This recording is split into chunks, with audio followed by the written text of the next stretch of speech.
When I asked my son's fiancée when the wedding would be, she looked me straight in the eye and said it was yesterday.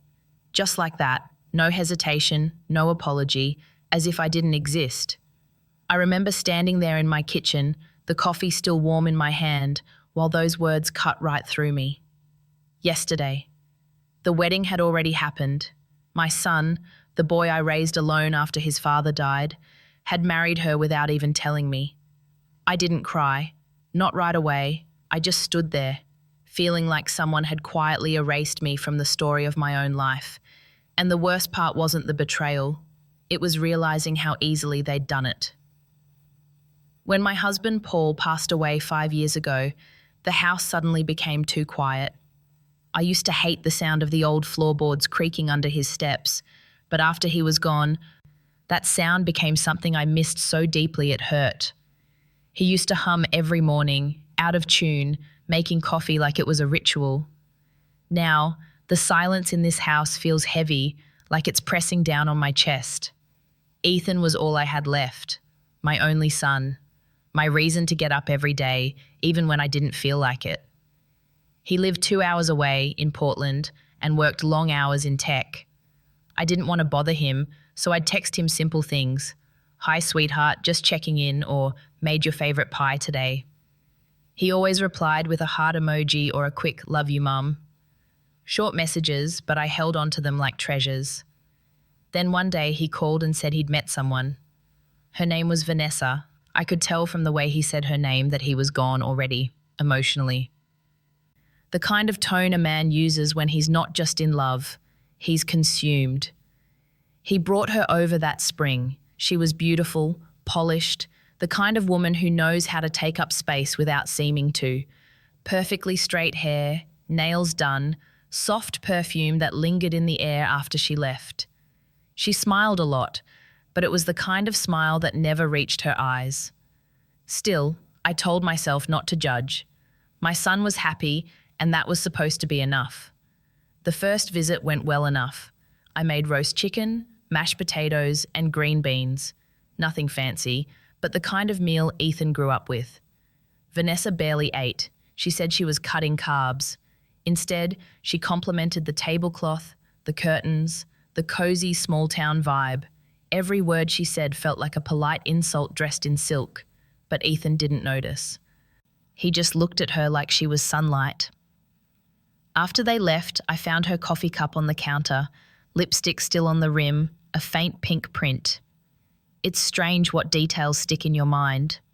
I stared at that cup longer than I should have, wondering why something so delicate could feel so cold.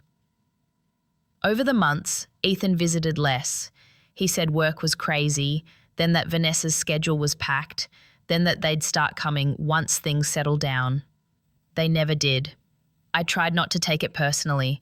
Life moves on, I told myself. Kids grow up, they build their own worlds. But I started to notice small changes, subtle but sharp. When I called, Vanessa answered instead of Ethan. He's in a meeting, she'd say, always polite, always efficient. When Ethan did pick up, he sounded distracted, like someone was listening. I began to feel like a guest in my own relationship with my son. I sent them Christmas gifts, a handmade quilt and a cookbook Paul had loved. Weeks passed, no reply, then a text. Got them, thanks. No heart emoji this time, just that flat sentence. Sometimes, late at night, I'd look at the photo of Ethan as a boy, gap-toothed smile, messy hair, his hand clutching a seashell he'd found on the shore. Back then, he used to tell me, "I'll never leave you, Mom." I didn't realize that promise had an expiration date. When I finally heard from him again, it was because I asked about the wedding. I thought they were still planning it. But that one question, just 7 harmless words, ended the version of my life I'd been clinging to. I didn't even know what to say after that. My mouth opened, but no words came out. Vanessa was still standing there, perfectly calm, like she hadn't just dropped a bomb into my chest. I heard myself say, "Oh, congratulations then." My voice didn't even sound like mine. She smiled, that polite, distant smile again. "Thank you, Clara. It was very small, just us and a few close friends. You know how stressful big weddings can be." No, I didn't know. because I wasn't invited. She went on talking, something about eloping, about how spontaneous it felt, but I couldn't hear the rest. My ears were ringing, and for a second, the room felt tilted, like I was standing on a moving boat. After she left, I sat at the kitchen table for a long time, staring at the empty chair across from me. Paul's chair. I tried to imagine what he would have said. He probably would have reached for my hand, said something simple like, "Let it go. Clara, let the boy live his life." But even he would have been hurt. He was sentimental like that. That night, I didn't sleep. I kept replaying the moment over and over, the way she said yesterday, so casually like it meant nothing, like my presence, my love, my years of raising him alone, all of it fit into one small, disposable word. I told myself I wouldn't cry, but tears have a way of finding you when the house is dark and no one's watching. The next morning, I did what mothers do. I made coffee, fed the cat, watered the plants, pretended the world hadn't just shifted. I even baked banana bread because Ethan used to love it. For a moment, I let myself imagine he'd walk through the door again, smiling, saying, "Mom, that smells amazing." But the door stayed closed. 2 days later, he called. His voice was cheerful, too cheerful. "Hey, Mom, just wanted to let you know, Vanessa and I decided to do a courthouse wedding. It just felt right. We'll have a bigger thing later." I could hear traffic behind him, music playing, her laughter in the background. I said, "I see. Well, I hope you're happy." There was a pause, maybe half a second too long, before he said, "Of course we are. Vanessa says hi." Then he hung up. That night, I opened the old photo albums. I hadn't looked through them since Paul's funeral. There was Ethan's baby picture, his first birthday, his high school graduation. Every page felt like a lifetime ago. I remembered staying up late to sew his Halloween costumes, sitting on the bleachers during his baseball games, the nights he'd fall asleep on the couch while we watched movies. I had always told myself that motherhood was a kind of forever, that no matter how old he got, there'd still be some invisible thread between us. But now it felt like that thread had snapped, and I didn't even notice when it happened. I started writing him a letter that night, not one I ever planned to send, just words I needed to say somewhere. I wrote about how proud I was of him, about how I hoped Vanessa truly loved him. Then the truth spilled out. I missed him. I missed us. When I finished, I folded the letter and placed it in Paul's old cigar box, the one I keep in my dresser drawer. It's filled with small things I can't throw away, movie tickets, postcards, birthday cards Ethan made when he was little. That letter joined the others, another piece of a life that felt like it was fading. A week later, a wedding photo appeared on social media. Someone had tagged them, Ethan in a grey suit, Vanessa in a short white dress, both of them smiling against a courthouse wall. My son looked happy, but not the kind of happy I recognized.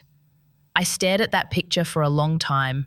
Then I closed my laptop, turned off the lights, and whispered into the quiet, "You really did it without me."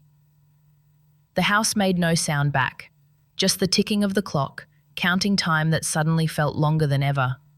A month passed before I saw them again. I told myself not to reach out first, to give them space, to let them settle. But silence has a weight, and after 4 weeks, it was crushing me. So I texted Ethan, asking if they'd like to come for Sunday lunch. He replied an hour later, "Sure, Vanessa's off that day." It wasn't much, but I clung to it. I spent the whole Saturday cleaning, cooking, trying not to overdo it, but failing anyway. The house smelled like rosemary and baked chicken again. I even used the good plates, the ones Paul bought for our 10th anniversary. When their car finally pulled into the driveway, I caught my breath. Ethan got out first. He looked the same, but somehow different. More polished maybe, or just older. Vanessa stepped out next. Sunglasses, crisp white blouse, holding a small bouquet. "We brought flowers," she said, smiling that perfect smile. They looked like a magazine couple, effortless, coordinated, camera-ready. I suddenly became aware of my wrinkled apron and the faint smell of bleach on my hands. Come in," I said too brightly. We sat at the table. Ethan complimented the food. Vanessa took small bites and kept her phone face down beside her plate. Every now and then it lit up and she'd glance at it quickly, then smile at nothing. I tried to ask about their life in the city, the new apartment, his job, her work. Vanessa did most of the talking. Ethan just nodded, occasionally adding, "Yeah, it's been great," or "We've been busy." It felt rehearsed, like they were performing a version of themselves for me. At one point, I reached for his hand, the way I always used to, but he was already lifting his glass. I pulled back, pretending to adjust the napkin. After dessert, Vanessa stood up and said, "I should get going soon. We promised to stop by a friend's place." Ethan looked at her, then back at me, apologetic. "Sorry, Mom. Rain check?" I smiled, pretending not to care. "Of course, sweetheart. You've got a life now." When they left, I stood at the window watching their car disappear down the road. I stayed there long after the taillights vanished, until the only thing left was my own reflection staring back at me. The next few weeks were quiet again. I filled my days with small things, gardening, knitting, volunteering at the clinic. I tried to convince myself I was fine, but grief isn't just for the dead. Sometimes it's for the living who've forgotten you. Then one morning, Vanessa called. It was the first time she'd ever called me directly. "Hi, Clara. Just wanted to check if you'd be okay watching Daisy for a weekend." "Daisy?" I asked, confused. "Our dog," she said, as if I should have known. "We're going on a quick trip to Boston. It would be so helpful." I hesitated. Of course, I'd love to. When they dropped Daisy off, Vanessa handed me a typed list. Feeding times, favourite treats, bedtime routine. She thanked me sweetly, kissed the air beside my cheek, and was gone in under 3 minutes. Ethan barely said a word. But Daisy was different. She followed me around the house, curling up by my feet, wagging her tail every time I moved. For 2 days, the house felt alive again. I even caught myself laughing. When they returned, Vanessa barely looked up from her phone. "Thanks again, Clara. You're a lifesaver." Ethan hugged me quickly, a light, distracted hug that smelled faintly of cologne I didn't recognize. After they left, the silence returned, heavier this time. That night, I found a note tucked inside Daisy's carrier bag. It was just a receipt, but the handwriting caught my eye. Ethan's signature. Under pet boarding, it said, "Paid in full." They'd planned to board the dog. I was the backup. It shouldn't have hurt as much as it did, but it did.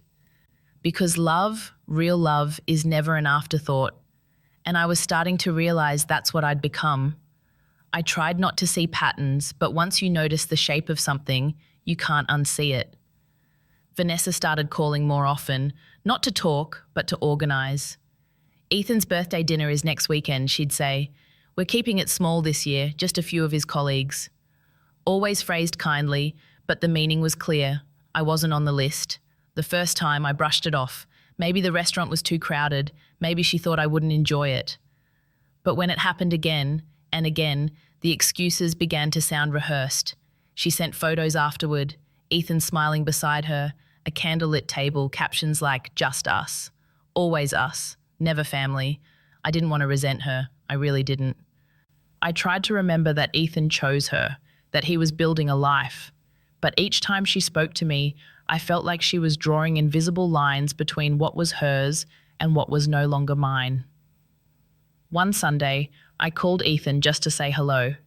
Vanessa answered. "Oh, hi, Clara. He's in the shower," she said, voice sugary smooth. "But I'll tell him you called." Hours passed, no call back. When I tried again the next day, she answered again, cheerful, efficient, untouchable.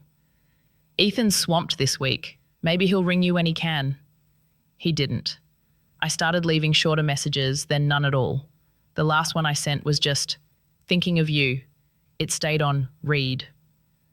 Weeks later, they invited me for Thanksgiving. I almost said no. Pride is a strange thing, but loneliness can bend even the stiffest spine. I baked 2 pies, packed them carefully, and drove the 2 hours to their apartment. Vanessa greeted me at the door with a tight smile. "You made it. So glad you could come." Her tone was sweet, but her eyes flicked to the pies like she was calculating counter space. The apartment was spotless, almost staged. Candles, matching silverware, music playing low. There were 6 guests, all from Vanessa's side. I didn't know any of them. Ethan looked genuinely happy to see me, but distracted. When I hugged him, he patted my back instead of holding me.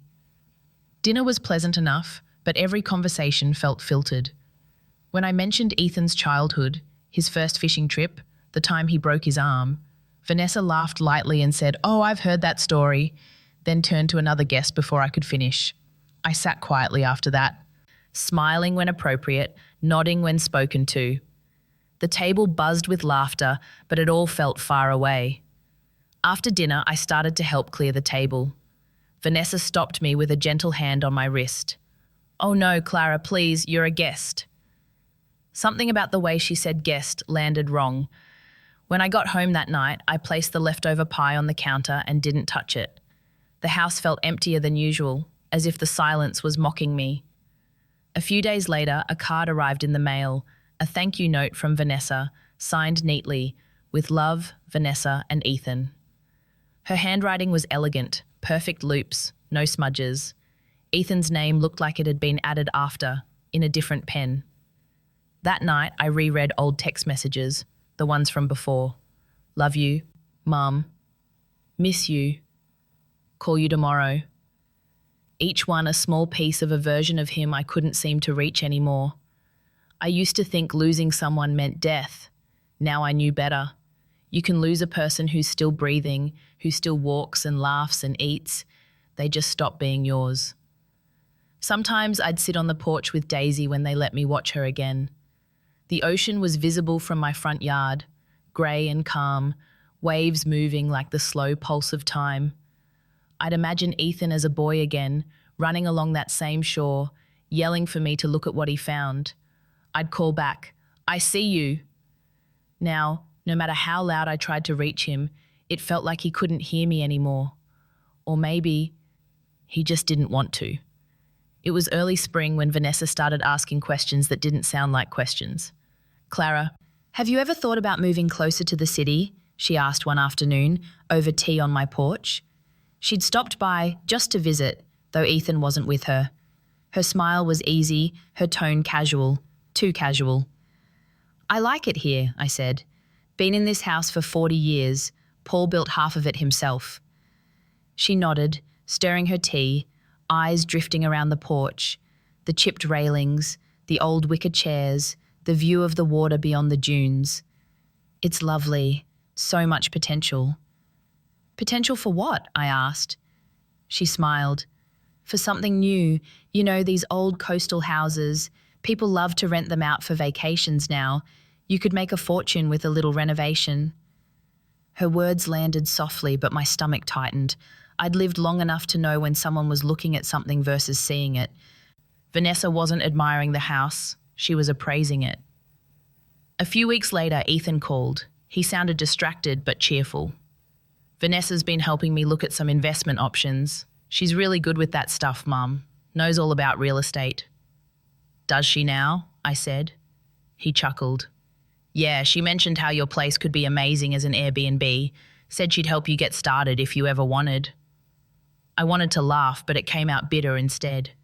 "Ethan, this house isn't an investment, it's our home." "I know, Mom. She didn't mean anything by it."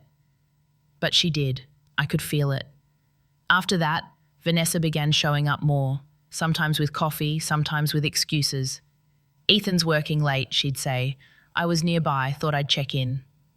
Always polite, always sweet.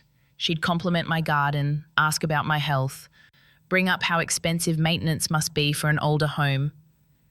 "You must spend a fortune keeping this place up," she said once, tracing her manicured finger along the wooden frame of the window. "Insurance, repairs, taxes. It must be exhausting." "It's manageable," I said. She tilted her head, smiling just enough. "Still, wouldn't it be nice to have less to worry about? You could sell, move into something smaller, maybe near us. I'd love to help you find a condo." Her voice was gentle, her words wrapped in kindness, but every suggestion felt like a small shove. Later that week, I got a call from Ethan. He was excited. Vanessa found this great investment property. We might use some of our savings to flip it. She's been learning so much. I congratulated him, trying to sound supportive, but something in me ached. The way he talked about her now, like she was the compass of his life, left no room for anyone else. That night, I opened my mailbox and found a letter from the property tax office. My heart skipped when I saw the seal, not because of the bill, but because of the envelope behind it. A glossy flyer from a realtor offering cash for coastal homes. The timing felt too convenient. I put both envelopes aside and tried to shake the feeling, but it lingered. I began noticing how Vanessa's tone had changed. Softer when Ethan was around, sharper when he wasn't.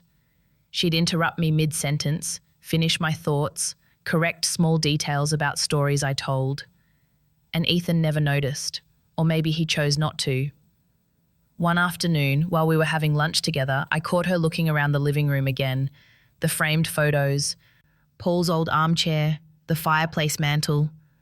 Her eyes lingered on the portrait of Paul and me on our wedding day. "You have so many memories here," she said. "It must be hard holding on to all that." I smiled, though my jaw felt tight. "Some things are worth holding on to." She nodded, her smile returning. "Of course, I just think sometimes letting go can make space for better things." When she left that day, I watched her drive away in her spotless white SUV. The sunlight hit the windshield just right, and for a second I couldn't see her face, only my own reflection staring back at me. That night, I dreamed that the ocean outside my window had crept up to the porch.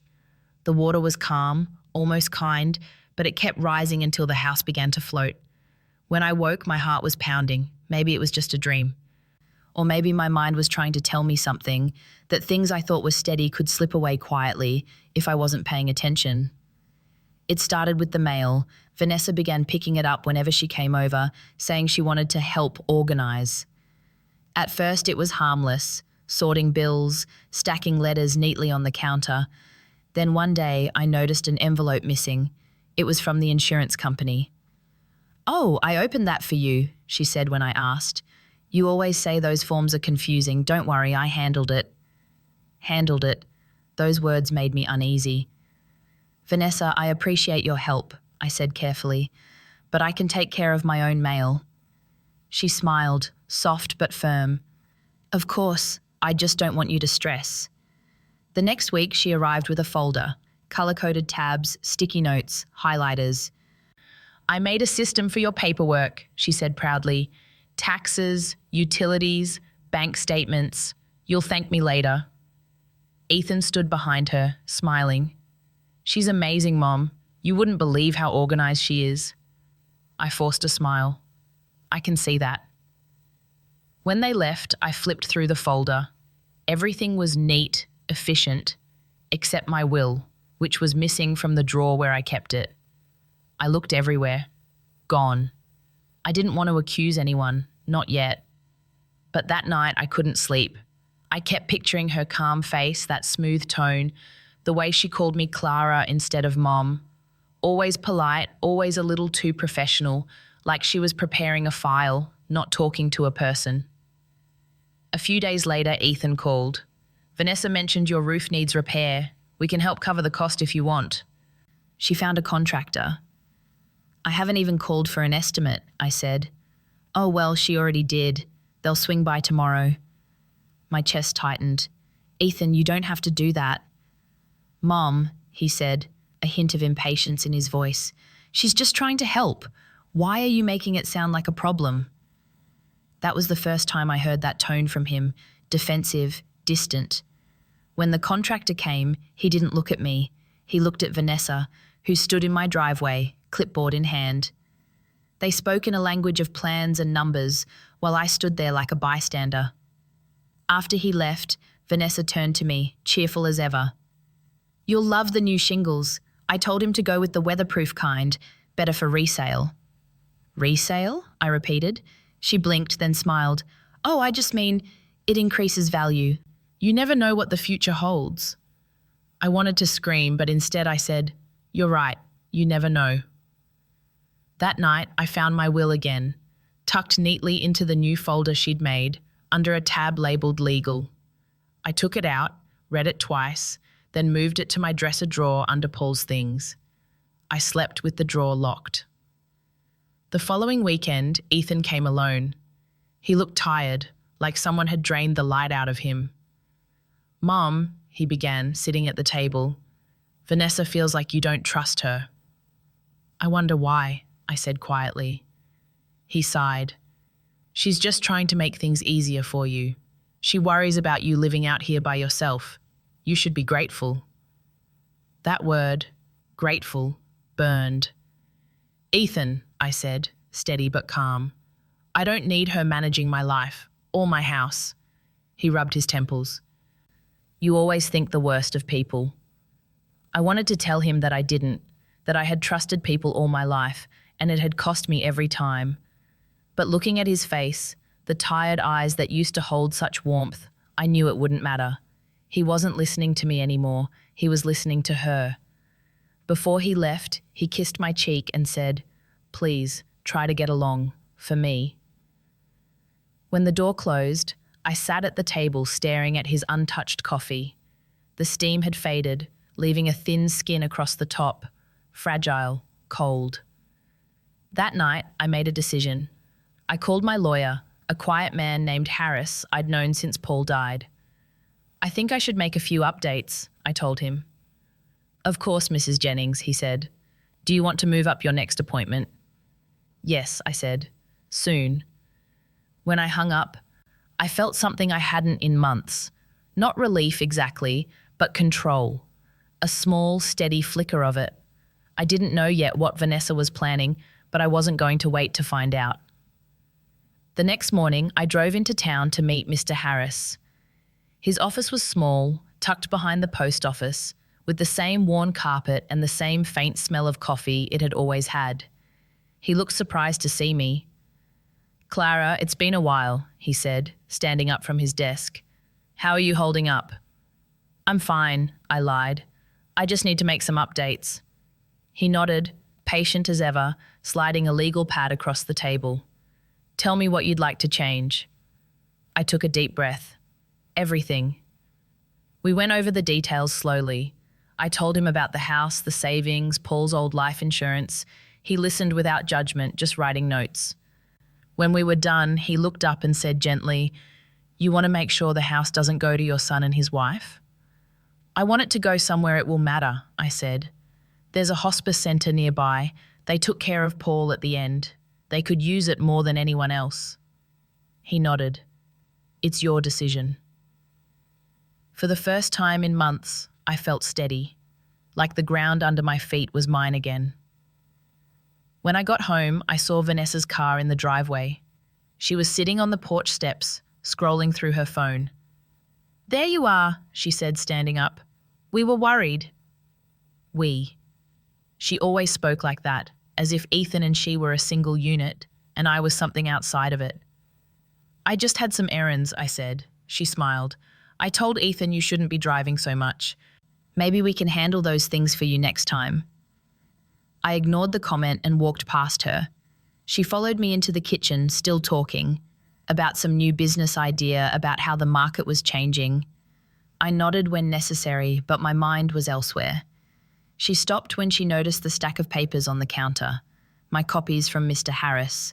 Her eyes flicked over them before I could cover them with a magazine. "Working on something?" she asked lightly. "Just sorting things," I said. She smiled, but I could see the curiosity behind it.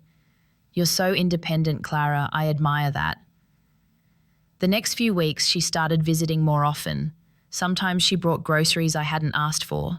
Sometimes she rearranged things in my kitchen to make it easier. I'd find drawers moved, photos slightly out of place, Paul's old watch on a different shelf. Tiny shifts, small enough to question whether I was imagining them. Ethan called less. When he did, our conversations felt shorter, polite, distant. I missed the sound of his real laughter, the one that used to fill a room. One Saturday, Vanessa invited me to brunch in the city. Just us girls, she said. I didn't want to go, but part of me was curious. Maybe I could understand her better if I saw her world. The restaurant was beautiful. White tablecloths, glasses that sparkled in the light. Vanessa waved at someone across the room, all smiles. She looked perfectly at home. I know you probably think I'm too forward sometimes, she said once we sat down, but I just want the best for Ethan, and for you. The best? I repeated. She nodded.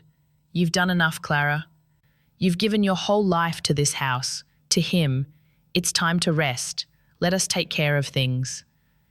There it was, said softly, almost lovingly, but sharp underneath. I'm not tired, I said.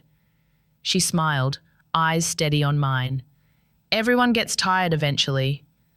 The words stayed with me long after brunch ended.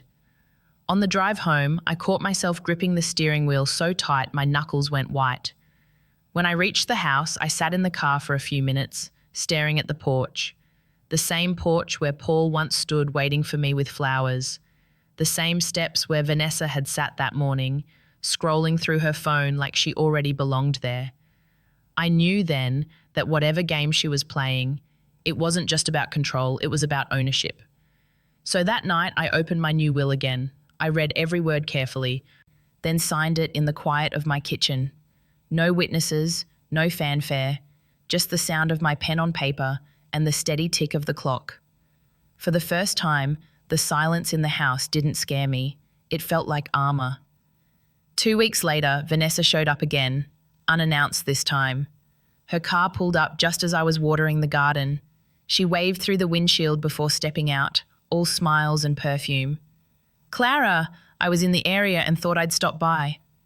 I almost laughed. My house is 40 minutes from anything that counts as the area. But I smiled anyway. How nice of you. She followed me inside, glancing around like she was taking inventory.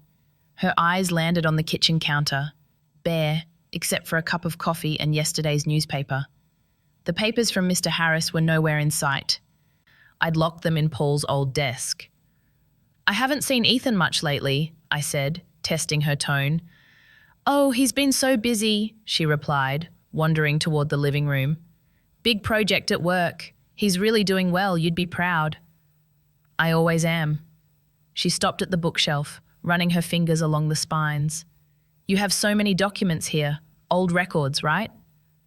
Mostly memories, I said. Her hand paused on a photo frame. Ethan, age 6, holding a fish bigger than his arm. You kept everything. Some things matter more with time. She smiled faintly, then turned. Speaking of time, have you thought about what happens to all this, eventually? There it was again, the softness that carried teeth. I try not to plan my funeral over coffee, I said lightly. She laughed, a bright practice sound. I didn't mean that. I just worry about you, Clara. You're alone out here. What if something happened? I'd handle it, I said. She studied me for a moment, her eyes narrowing almost imperceptibly. Then she said, You've been seeing that lawyer again, haven't you? My chest tightened, but I kept my face calm. Mr. Harris? He helps with my taxes every year. Her smile didn't reach her eyes. Of course. I just hope you're not letting anyone take advantage of you. There are scams, Good thing I'm hard to scam, I said. For a few seconds, we just looked at each other. The air between us felt heavy, polite, but sharp. Then, as quickly as she'd come, she clapped her hands together and said, Well, I should get going. We have dinner plans. She hugged me before leaving. Light, quick, her perfume lingering like a warning. After she drove off, I locked the front door and went straight to Paul's desk. The folder was still there. I touched it just to be sure. Then I took it out, wrapped it in a plain grocery bag, and hid it in the linen closet under a stack of old blankets. That night, Ethan called. It was late, later than usual. Mom, he said, his voice careful. Vanessa mentioned you've been kind of distant lately. Are you okay?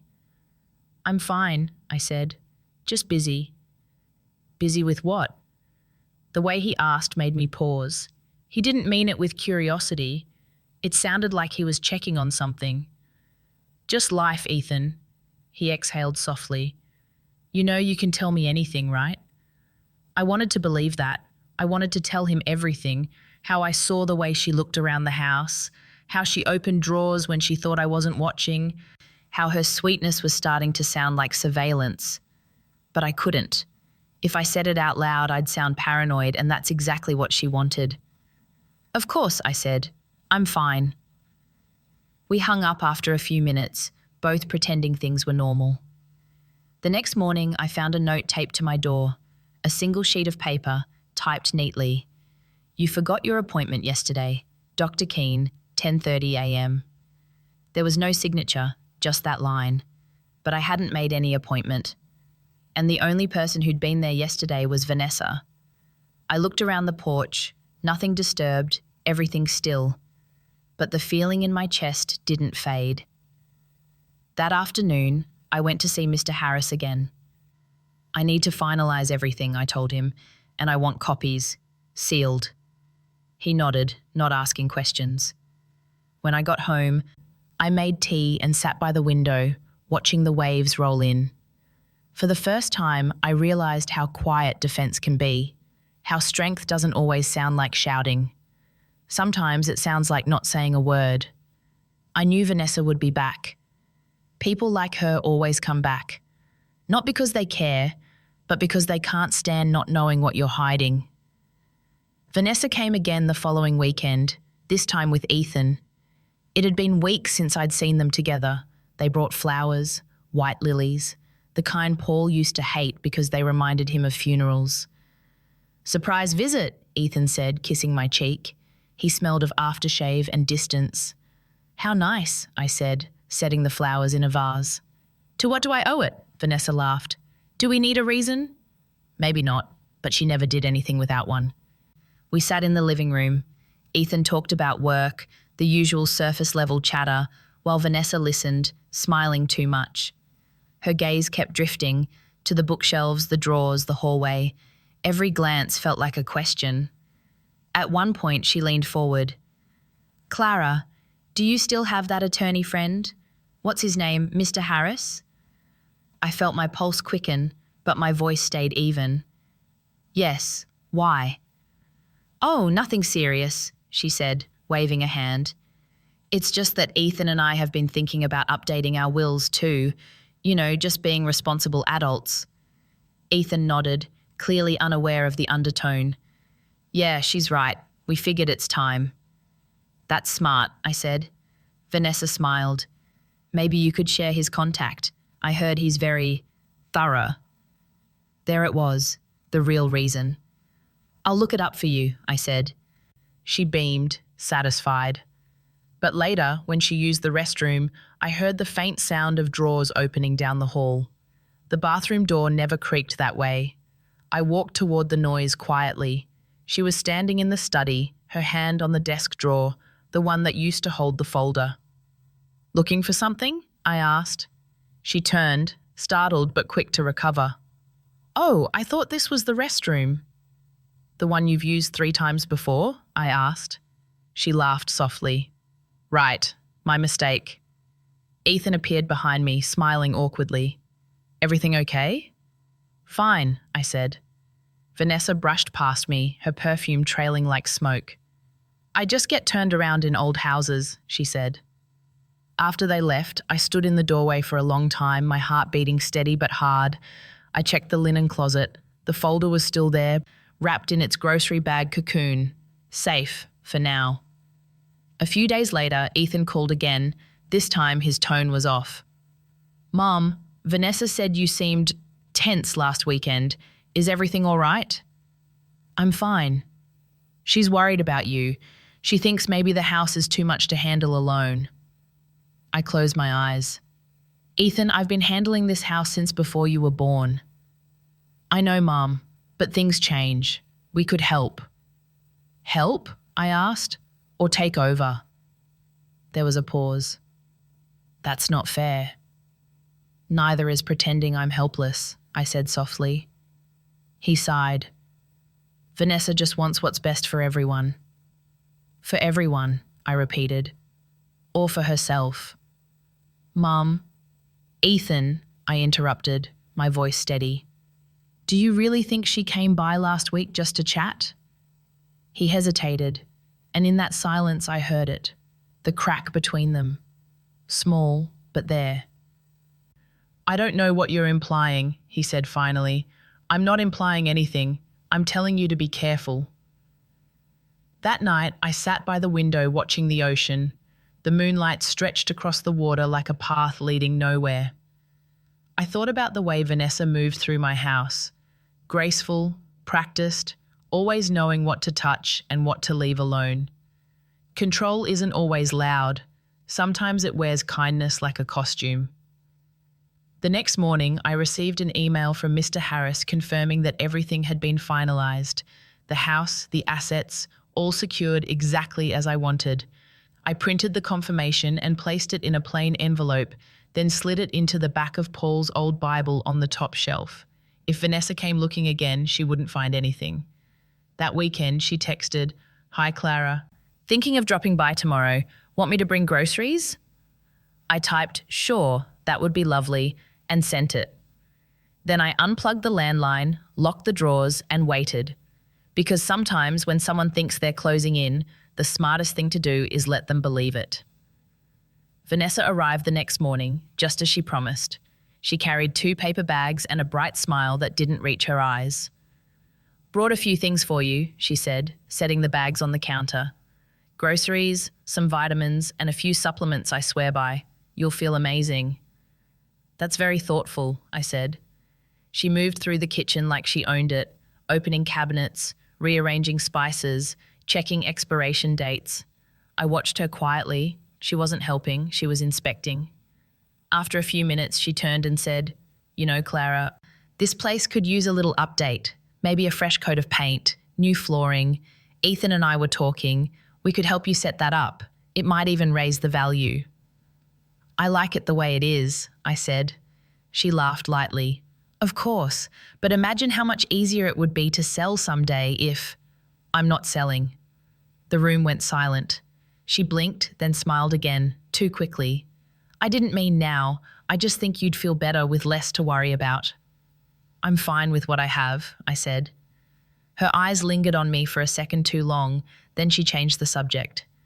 Later that afternoon, Ethan called. His voice was careful. "Mom, Vanessa mentioned you seemed tense again. Are you sure everything's okay?" "I'm perfectly fine," he hesitated. "She's just trying to help. She thinks you'd be happier if we handled things, bills, maintenance, you know. It's a lot for one person." "Ethan," I said softly, "I've been paying bills longer than you've been alive." He exhaled, a small sound of frustration. "You always take things the wrong way." "No," I thought, "I take them exactly the way they're meant." That evening, they both came over together, no warning this time. Vanessa carried a folder, slim and white. "We just want to make things easier," she said as soon as she stepped in. "We drew up a few documents, nothing final, just so everything's clear, in case of emergency." Ethan looked nervous. "It's just practical stuff, Mom. Power of attorney, co-ownership, that kind of thing." I stared at the folder. "And who would have that power?" Vanessa smiled, setting it gently on the table. "We thought it made sense for Ethan to handle things. You know, family." I looked at my son, my boy, who once brought me seashells and promised he'd never leave. His eyes darted away. "I see," I said. Vanessa slid a pen across the table. "There's no rush, of course, but it's smart to plan ahead." I didn't touch it. "I'll read it over later," I said. "Of course," she said again, that same practiced tone. "Take your time." They stayed for dinner, though none of us ate much. Every word felt weighted, every smile brittle. When they finally left, I sat at the table staring at that folder. I didn't open it. I didn't need to. I already knew what was inside. The next morning, Ethan texted, "Mom, just checking if you've looked at the papers. Vanessa says it's really simple." I didn't reply. Instead, I called Mr. Harris. "Keep everything sealed," I said. And if anyone calls asking about me or the house, you never heard of it." He understood immediately. "Understood, Mrs. Jennings." That night, Vanessa called. Her voice was soft, almost tender. "Clara, I hope you're not upset about yesterday. We just want to make sure you're protected." "I appreciate that," I said. "Good," she said, relief in her tone. "Maybe next week we can go over it together." I smiled, though she couldn't see it. "Sure, next week." When we hung up, I made myself a cup of tea and sat on the porch. The ocean was calm again, small waves lapping against the shore. I thought about how people mistake calm for weakness, but calm is what happens when you already know the ending. I didn't open the folder that night either. I tucked it in the drawer beneath the Bible, right under the envelope from Mr. Harris. It was strange, really, watching someone so sure they were winning when you already knew you'd taken the board away. The following week, Vanessa stopped pretending. She showed up on a Thursday afternoon, no groceries, no smiles, just her phone in one hand and a look that could slice glass. "We need to talk," she said. "Ethan not coming?" I asked. "He's at work. I thought this would be easier without him." That told me everything. She followed me into the kitchen, heels clicking against the tile like a countdown. She didn't sit this time. She just stood there, arms crossed. "I'm going to be straightforward, Clara," she began.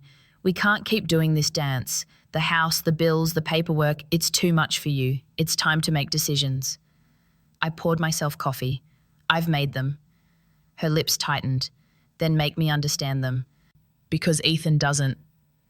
I looked at her over the rim of the cup. "Ethan doesn't understand because you're the one explaining things to him." Her expression flickered. A crack in the mask, quick but real. "I'm trying to protect my husband," she said, "and you're making that impossible." "Protect him from what?" "From you," she snapped. The word landed hard, but I didn't let it show. She stepped closer. "You're manipulating him with guilt. You've been doing it for years, and now you're making secret arrangements behind his back, with lawyers, with God knows who." I smiled faintly. "You seem very informed for someone who's not involved." "Don't play innocent. I saw the envelopes. I know you're hiding something." "I'm old, Vanessa, not stupid," I said quietly. "You don't get to accuse me in my own house." Her voice dropped, sharp and low. "Then stop treating Ethan like a child. If you really cared about him, you'd let go." "Let go of what?" "This place, the past, the control." Control. There it was again, her favorite word. I set the cup down carefully. "You think because I'm quiet, you've won. But silence isn't surrender." For the first time, she didn't have a ready comeback. She just looked at me, her face smooth and cold. Then she said, "You'll regret this." She left without another word. That evening, Ethan called, his voice tight. "Mom, what happened today?" "You should ask your wife," I said. "She's upset. She said you accused her of things." "I didn't accuse her of anything. I told her the truth." "Which is?" "That she's trying to make my life smaller so hers can be bigger." He was silent. I could hear traffic in the background.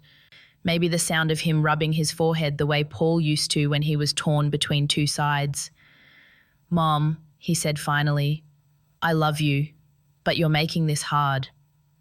"I'm not the one making it hard," I said. "I'm just not making it easy anymore." When the call ended, I sat in the dark for a long time. The house hummed quietly, refrigerator, wind, the faint rattle of old windows. Everything felt on the edge of something. 2 days later, I went to the post office and mailed a letter to Mr. Harris. Inside was a short note. "If anything happens to me, contact the Hospice Foundation immediately. They have full authorization." No drama, no emotion, just instruction. When I got home, there was a new message on my answering machine. Vanessa's voice, calm but sharp beneath the surface. "Clara, I think we started off wrong. Let's reset." "Sunday dinner? Just you and me." I played it twice. It wasn't an invitation. It was a warning dressed as kindness. That Sunday, I set the table for two. Simple meal, nothing fancy. When she arrived, she looked immaculate as always, but there was tension in her shoulders. She sat down, smiled, and said, "You really love this house, don't you?" "I do," I said. She leaned back, crossing her legs. "Then maybe we can come to an understanding, because if you keep fighting me, you'll lose more than this house. You'll lose Ethan completely." There it was, the truth she'd been circling around for months. I didn't flinch. If that's the price, then it's already paid. She stared at me for a moment as if trying to decide whether to laugh or threaten me again, but she didn't do either. She just stood up, thanked me for dinner, and left. When the door closed, I exhaled slowly. I wasn't scared anymore. Whatever game she thought she was playing, she didn't know I'd already changed the rules. 3 days passed before I heard from them again. Then, one evening, my phone buzzed with a text from Ethan. "Mom, we need to talk. Vanessa's lawyer will be in touch. Please don't panic." For a moment, I just stared at the screen. Then I set the phone down and made tea. The next morning, a letter arrived. Thick paper, official header, a property consultation. Not quite a threat, not quite a request, just a shadow in legal form. Vanessa didn't waste time. She came that same afternoon, this time without pretense. She walked in like she'd already won. "Ethan thought it would be better if I handled this," she said, sitting at the table. "He's too emotional about you." "About me?" I asked. She nodded. "He doesn't want to admit you're not capable of managing things anymore. I told him it's normal. Aging is hard." Her voice was soft, rehearsed, dripping with concern. I'd heard that same tone used by nurses talking to patients who didn't realize they were dying. "I appreciate your diagnosis," I said.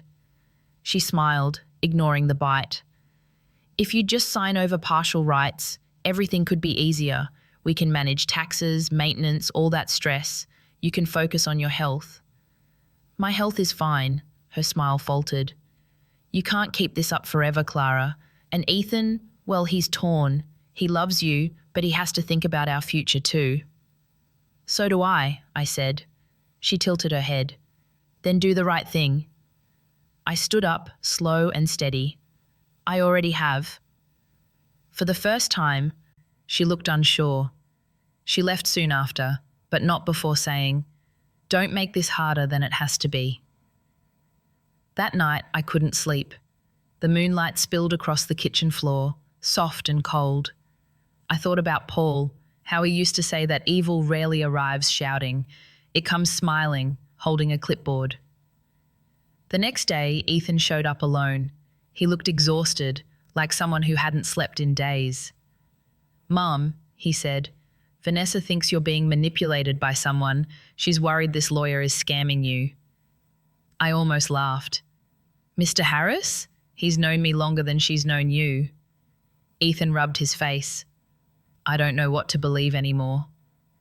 "Then believe what you see," I said, "not what you're told." He sighed, leaning back in his chair. "You're both making me crazy." "She's fighting for ownership," I said. "I'm fighting for peace. You tell me which one sounds crazier." He didn't answer. When he left, I felt both heavier and lighter, like something had cracked open. That weekend, the lawyer called again. "Mrs. Jennings," he began, "there's been some confusion about property boundaries. A woman named Cole reached out on your behalf." "She's not on my behalf," I said. He hesitated. "Then I'll disregard her message." "Do," I said. By Sunday, I knew what she'd do next. People like Vanessa never stop when told no. They escalate. And I was right. Monday morning, I found her standing in my driveway with Ethan beside her. He looked pale. "Clara," she said, her tone syrupy, "we just want to make sure everything's clear before this gets messy. I'd hate for anyone to think you're being taken advantage of." I looked at her, then at my son. "Ethan, did you bring her here?" He didn't answer. His silence told me enough. So I turned to Vanessa. "You've spent a lot of time worrying about things that don't belong to you." She smiled thinly. "Maybe I'm just better at managing them." You manage people, I said, not things, and that always ends the same way. Her eyes narrowed. You're bluffing. Am I? I walked inside without another word. I could feel her watching me through the window as I took out my phone and made a call. Mr. Harris, I said, please confirm the letter's delivery to the Hospice Foundation. It was received and recorded this morning, he said. Everything's official. I hung up, turned toward the window and met her gaze. For the first time, Vanessa looked uncertain. Her confidence cracked, just slightly. Ethan called my name from the porch, but I didn't move. I just stood there, watching as realization crept across her face that whatever she thought she was controlling was already gone. They left without another word. That night, I wrote in my journal, "You don't need revenge when truth has perfect timing." And for the first time in a long time, I slept soundly. A week passed before I heard from either of them. Then, early one morning, I saw Vanessa's name flash on my phone. I almost didn't answer, but curiosity won. "Clara," she said, her voice tight, controlled. "Did you tell anyone about the house?" "No," I said evenly. "Should I have?" She exhaled sharply. "We got a call from some charity foundation. They said you made a donation in your husband's name, for property." I didn't reply. "Ethan's furious," she continued. "He thinks you've been manipulated into giving away your inheritance. You need to call him and explain." "I don't owe anyone an explanation," I said. "Clara." I hung up. 2 hours later, Ethan arrived. He didn't knock. He just walked in, eyes wide and red. "Mom, tell me this isn't true." "It is," I said softly. He looked like he'd been punched. "You gave the house away? To strangers?" "To a hospice foundation, the same one that cared for your father." He ran a hand through his hair. "Vanessa says they tricked you." "They didn't," I said. "I made that choice a long time ago. I just never told you." He sat down hard, staring at the floor. For a moment, I saw the boy he used to be, the one who'd hide behind me when the thunder was too loud. "Why, Mom? Why didn't you trust me?" I took a breath. "Because you stopped being someone I could trust." He flinched, but didn't argue. The silence between us stretched thin. Finally, he said, "Vanessa's losing it. She says this could affect our credit, our taxes, everything." I almost smiled. Funny how she talks about everything as if it's hers. "She's scared," he said. She thought she'd win." He didn't respond. That afternoon they left town. I didn't ask where. The house felt still again, the kind of quiet that isn't lonely, just peaceful. A few days later, I got a call from Mr. Harris. "Just so you're aware," he said, "Ms. Cole contacted the foundation directly. She demanded proof of ownership and threatened legal action." "What did they say?" "They told her the deed is airtight. There's nothing she can do." "Good," I said. He hesitated. "She's persistent, Mrs. Jennings. Be careful." "I've lived with worse," I said. That night, rain came in waves, tapping against the windows. I sat in Paul's chair with a blanket around my shoulders, watching lightning flicker over the sea. I thought about Vanessa, probably pacing her perfect apartment, drafting new plans, making new calls. People like her don't break easily. They unravel slowly, thread by thread, pulled by their own hands. 3 days later, Ethan called again. His voice was different this time, smaller. "Mom," he said quietly, "Vanessa moved out." I didn't say anything. "She said she needed space," he continued. "Then I found out she drained our joint account." "I'm sorry," I said, and I meant it. "I should have seen it," he said. "All the signs were there. I just didn't want to admit it." "Love makes us blind," I said. "But truth always has better eyesight."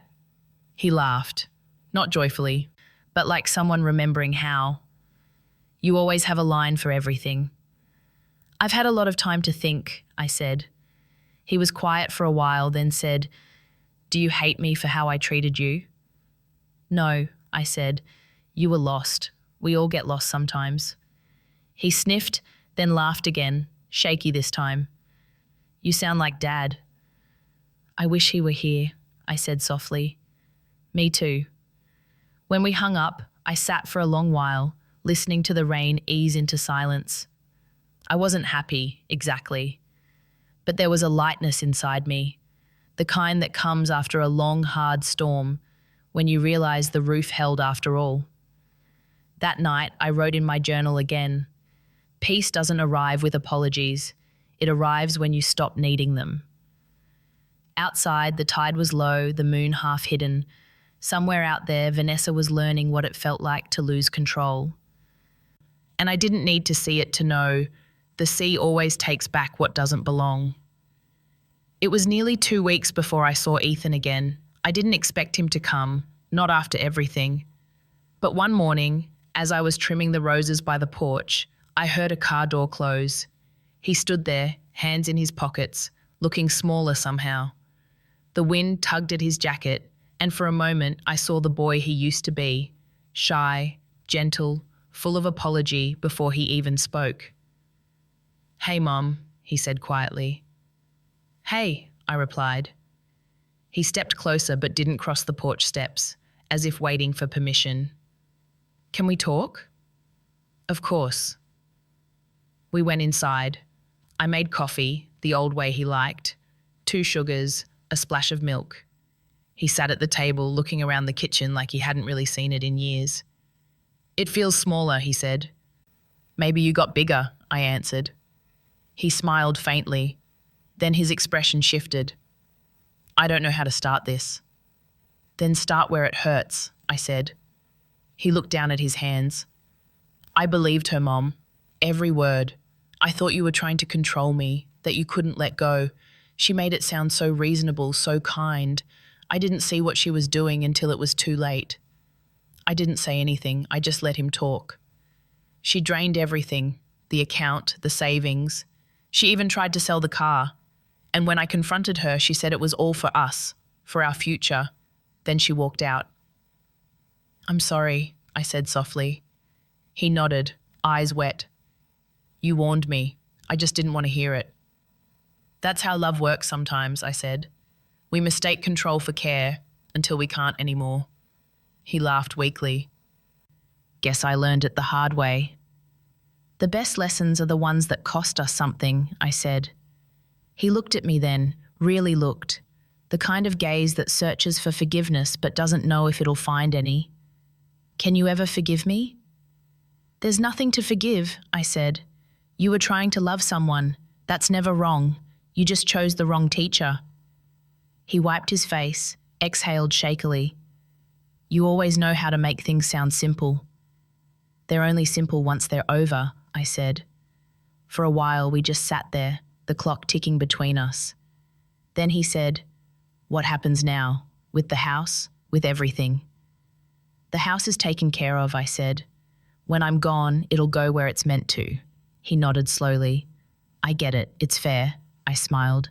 "You sound older." "I feel older," he said. He stayed for hours that day. We talked about little things, Paul's fishing trips, old movies, the cat we used to have. At one point, he laughed for real. It was small, but it was enough. Before he left, he stood in the doorway and said, "I don't deserve you." "No one has to deserve love," I said. "They just have to learn from it." He hugged me then, not the polite, distracted hug from before, but the kind that stays.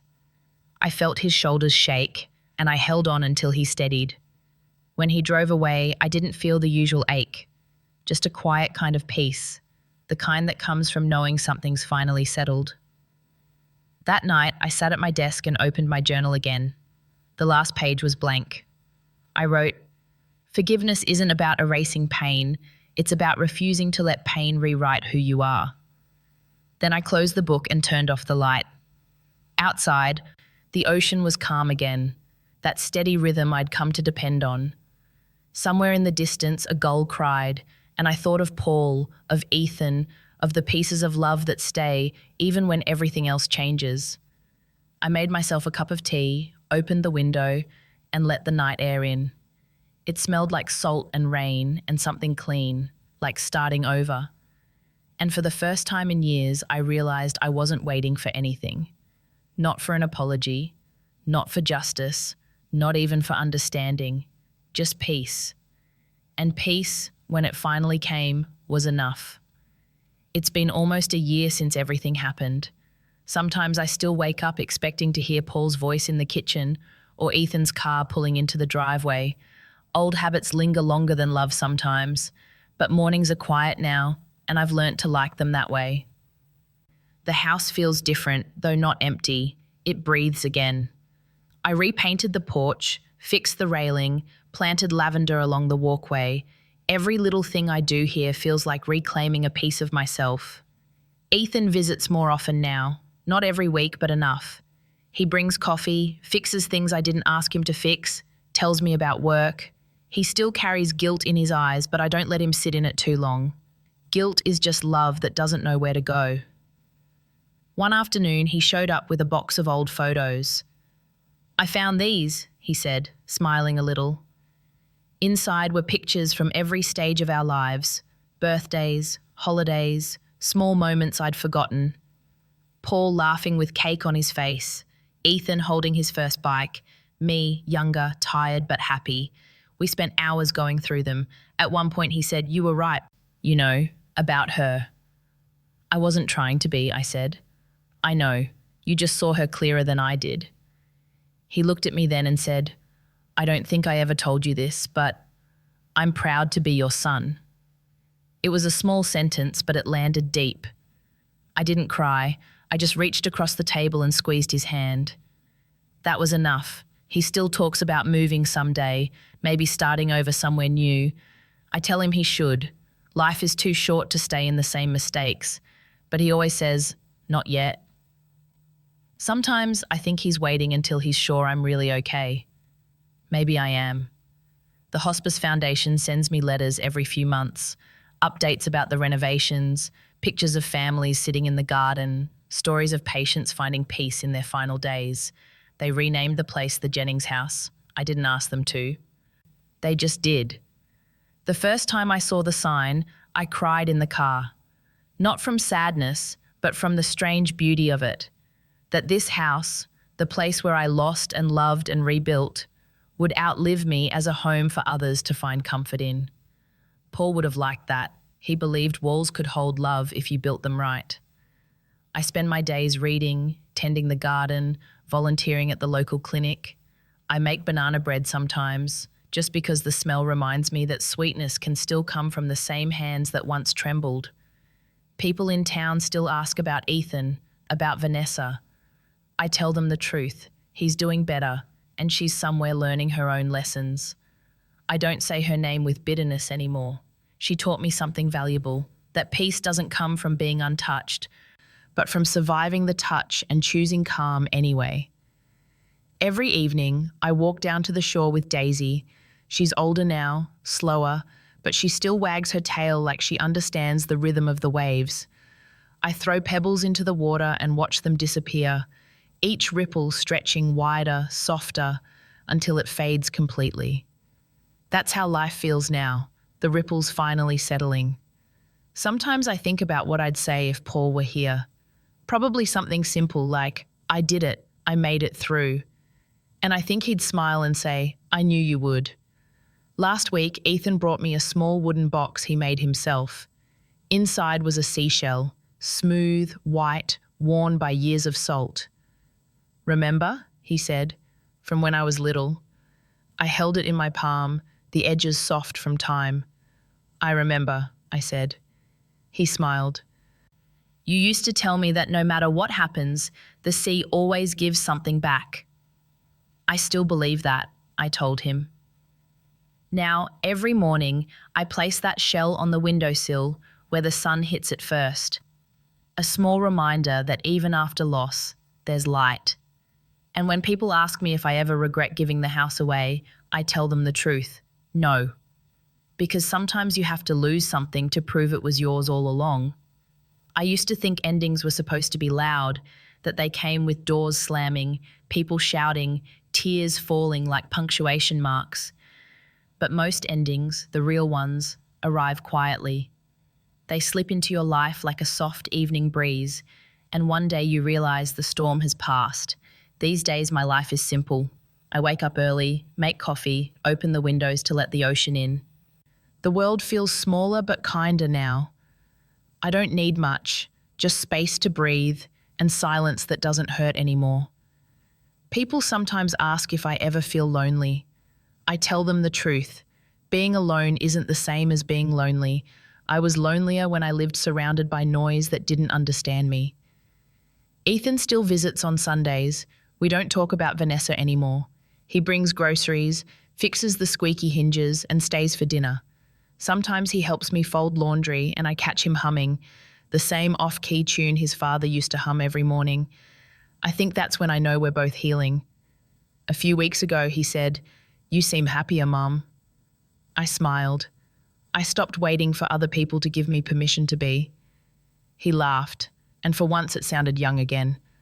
I think about Vanessa sometimes, not with anger, but with a kind of detached gratitude. She taught me that control and love can wear the same face, and that trusting the wrong person isn't the same as being foolish. It just means you still believe in good, even when others don't. If I ever saw her again, I don't think I'd say anything cruel.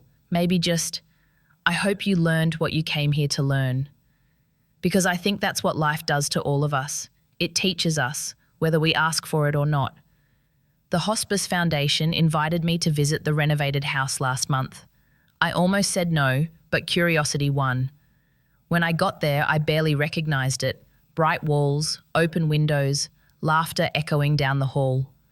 A nurse told me a patient spends her evenings sitting by the same porch where I once sat, watching the sea. She says it makes her feel like home, the nurse said. I stood there for a while, breathing in the salt air, the smell of new paint and memory. It didn't feel like loss. It felt like something had come full circle. Later that night, I wrote another entry in my journal. Maybe love isn't about keeping people close. Maybe it's about building something strong enough to hold them when you're gone. I closed the book and placed it in the drawer beside Paul's Bible. Everything that needed to be said was already written, in words, in silence, in the spaces between. Sometimes when I walk along the beach, I find seashells washed up after a storm. Some are cracked, some whole, some worn smooth by years of salt and sand. I take them home, line them on the windowsill. Each one feels like a reminder that even what breaks can still be beautiful if you let time touch it kindly. On clear nights, I sit on the porch with Daisy asleep at my feet, and I watch the horizon fade into the dark. The ocean never changes, and yet it's never the same. It keeps moving, forgiving, starting over. And I realize that's what I've learnt to do too. If someone asked me now what I'd tell my younger self, I'd say, stop trying to hold on to what's slipping away. Sometimes letting go is how you hold on differently. And if they asked me what I'd say to Ethan, I'd say, you can love someone and still let them live their own lessons. That's not weakness. That's grace. As for me, I've made peace with every version of my life. The woman who loved too much, the one who lost too much, and the one who finally learnt to stay still. I think that's all any of us can really hope for in the end. Not to win, not to be right, but to be free. And freedom, I've learnt, doesn't always look like running away. Sometimes it looks like staying exactly where you are, smiling at the sea, knowing you've already survived everything that tried to drown you.